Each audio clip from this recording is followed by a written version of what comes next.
name is Abrina Leonhard, your Sustainability Senator at UW-Stout, and welcome to Virtual Earth Week. Today I'll be walking you through the process of creating your own liquid laundry detergent and dish soap. This multi-purpose cleaner is a great way to clean your clothes and dishes chemical-free, will save you money, and also allow you to reduce on your plastic waste.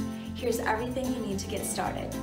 For this recipe, we're going to be using 2 gallons of distilled water, 1 cup of baking soda, 20 drops of your favorite essential oil, 2 cups of liquid Castile soap, and 1 cup of superwashing soda.